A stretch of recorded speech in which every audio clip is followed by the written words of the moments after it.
Falou um pouco sobre isso ontem, Massa, mas só para repassar. Não é que precisa brigar exatamente para ser campeão brasileiro, mas com esse elenco aí não dá para fazer um bom papel? E sei lá, vai que o negócio se abre ali e consegue beliscar alguma coisa? Porque do que ficar lá, não, o meu negócio são as Copas. Não, depende, né? Depende, ele se classifica na Sul-Americana. O que eu quis dizer, e vou repetir aqui, é assim, é óbvio que dá, óbvio que tem time, tem elenco, gasta uma fortuna por mês para manter esse elenco. Aliás, um quarto do que o Corinthians arrecada, ele paga de juros, né? Então, quando o Vessa enche a boca para falar e o número é grande, 1 bilhão, não sei o quê, um quarto vai para pagar juros. Imagina o que seria o Corinthians, né? Sem isso. Mas, enfim, hoje o Corinthians está a 6 pontos do líder, que é o Palmeiras, e está a 3 pontos do G6. Então, 2 pontos do G6, porque o Bahia tem 12 e o Corinthians tem 10 pontos. Então, é óbvio que tem que dar, que é obrigação do Corinthians fazer. Mas a cobrança é sempre um pouco menor, né? No Corinthians, tá tudo bem, vai aqui, vai ali.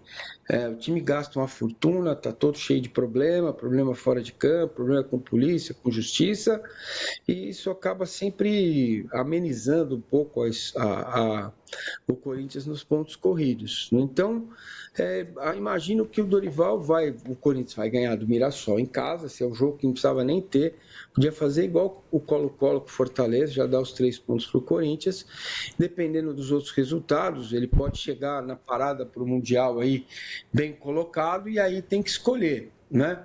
É, Imagino que institucionalmente, né, seja a Copa Sul-Americana seja o que menos interessa ao Corinthians. Porém, neste momento da temporada, não dá para largar nada.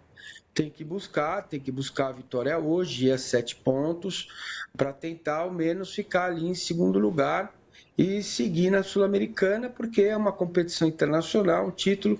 A gente está vendo aí como os times, né? E eu estou aqui no Paraguai, é muito interessante a diferença, né, de como a América do Sul, fora o Brasil, encara esses torneios, né? É muito diferente. Existe uma mobilização, existe um olhar diferente, uma paixão, uma coisa que independe de título, de conquista. Cara, a diferença é brutal, cara. Pra vocês terem uma ideia, o que o Paraguai produz de receita, o estado de Goiás produz 20% mais, só o estado de Goiás. Então, neste caso aqui, como é que você vai exigir que o Cerro Porteño, ou o Olímpia, ou até o Libertad possa montar grandes times, contratar jogadores espetaculares?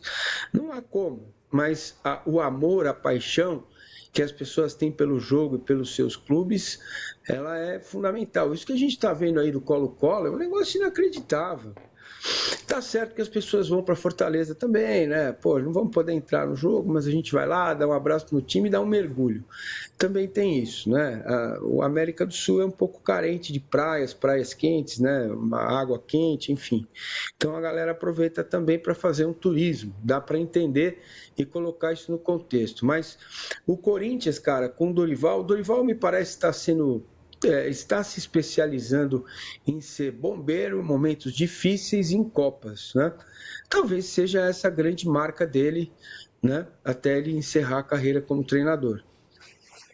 Você queria falar, Naldo? Não, é só o jogo do Corinthians e Mirassol como visitante, é em Mirassol, né? Tem uma viagenzinha aí no final de semana, mas não é isso exatamente que eu ia falar, é que o Corinthians, com esse elenco, com esse técnico, eu acho que a missão do Dorival, se ele priorizar as Copas que a gente está imaginando, é não escapar da zona da Libertadores no Brasileiro, diferentemente do que foi no São Paulo. Ele não pode se apegar só ao título.